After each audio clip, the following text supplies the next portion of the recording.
There are people in this audience today. Now, I'm not going to embarrass you by asking you to raise your hand. There are people in this audience today that have never been spanked by their parents. They have never been reprimanded by their parents. They've never got in a schoolyard fight.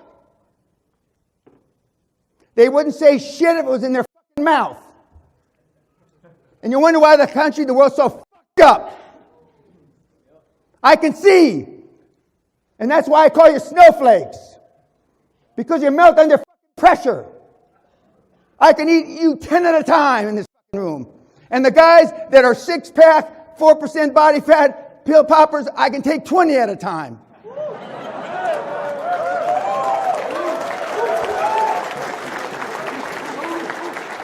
I'm 6'1", 225, of twisted steel and motherfucking panther piss. And I'm still this at 73.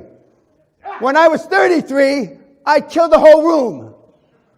Now, see, if you're trained as a kid like this, you have no fear. You have no fear. People say, why am I fearless? Well, I'm going to show you one of the reasons. Because that's me when I'm 13 years old with Jackie the Lion. My dad exposed me to a lot of rough shit growing up because he wanted me to have a pair. My mother's off camera here on the left in hysterics, screaming and yelling because the lion had just put my head in its mouth.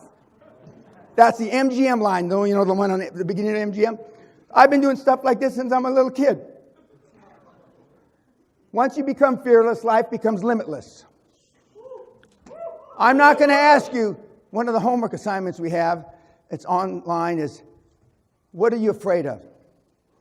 Some of you have a longer list of what you're not afraid of than what you're afraid of. Why? Because you saw what your parents were afraid of. You saw what your grandparents were afraid of. You saw what your older brother was afraid of, etc., etc., etc. American symbols of manhood. My dad's generation and your generation. What the f***?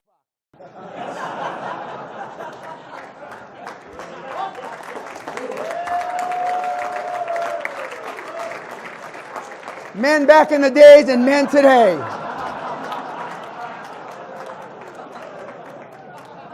It's a sad commentary. I think the reason why the Martians or whoever is out there hasn't come because we're not worth the shit. Why bother with us?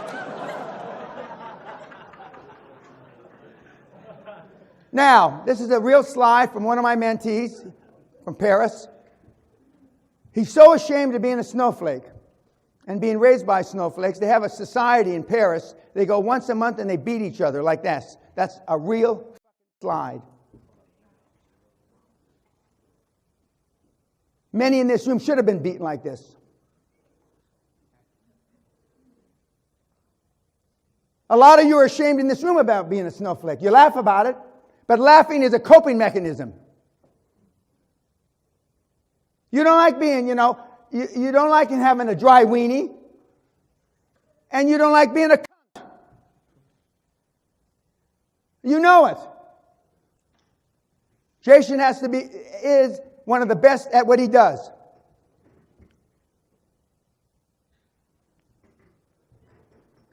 And if you notice the picture in that slide, it's JC. If love got the job done, most parents would have produced high performers. It doesn't. That was JC at the Castle Seminar a couple of years ago when I told him get rid of the fucking earrings and all this other bullshit. Now,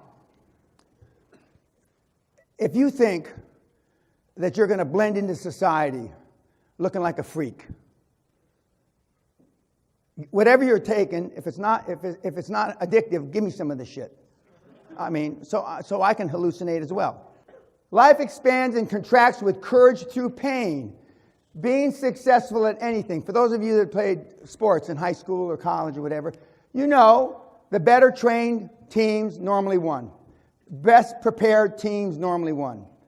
How do you get prepared? Through practice, sweat, etc., right? Life, business, being an entrepreneur is no different. You've got to practice being successful. I went over this seminar. I could give this seminar in a motherfucking coma. I went over, for every minute that I'm up here, I practiced 10 minutes. And I'm a world-class speaker. Can you say the same? When was the last time you practiced being successful? If ever. Now, part of the reason that I am who I am is because of this man, my dad. He's not a movie star, but he was a rough motherfucker. He had a 56-inch chest, 28-inch waist, and 18-inch arms, and he never lifted weights a day in his life. I'm going to say that again for you pumpers. 56-inch chest, 28-inch waist, 18-inch arms. He was a gymnast. He was the first alternate 1936 Olympics on the pommel horse in rings. When my dad says, stand there and don't move, short of a tsunami knocking me down, I didn't move.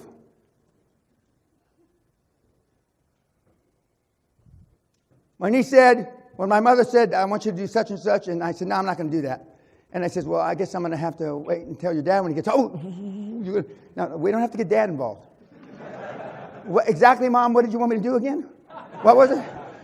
And that's how, unfortunately, kids, fear works.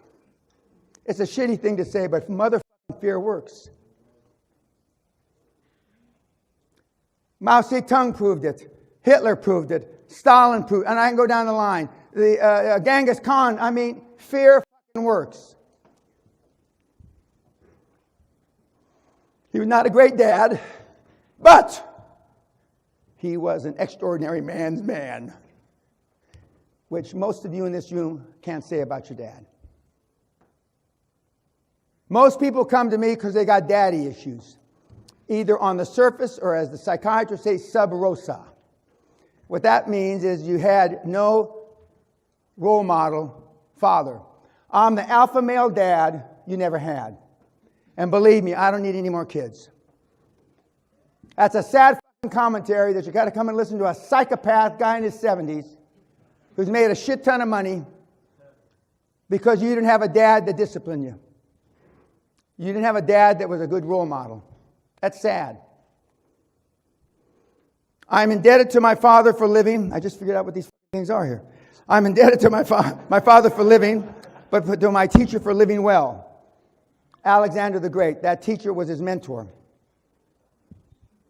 We are shackled by our dad's sins.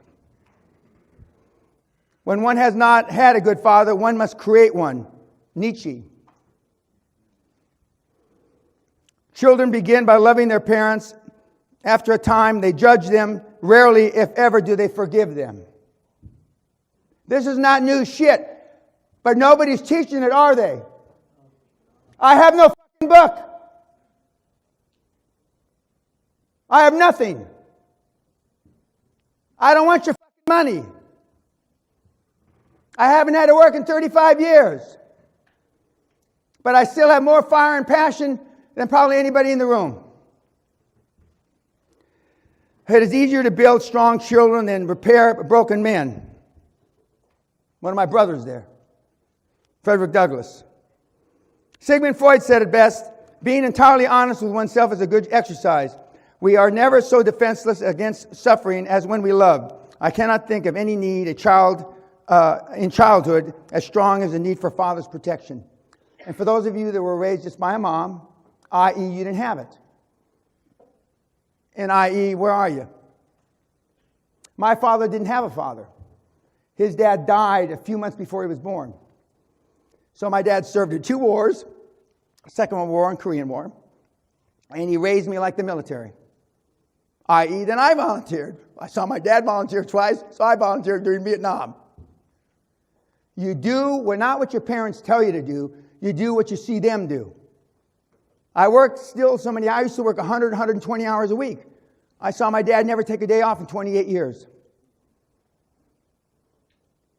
Just think if your kids are patterning themselves after you, what a sorry bunch of shit that's going to be.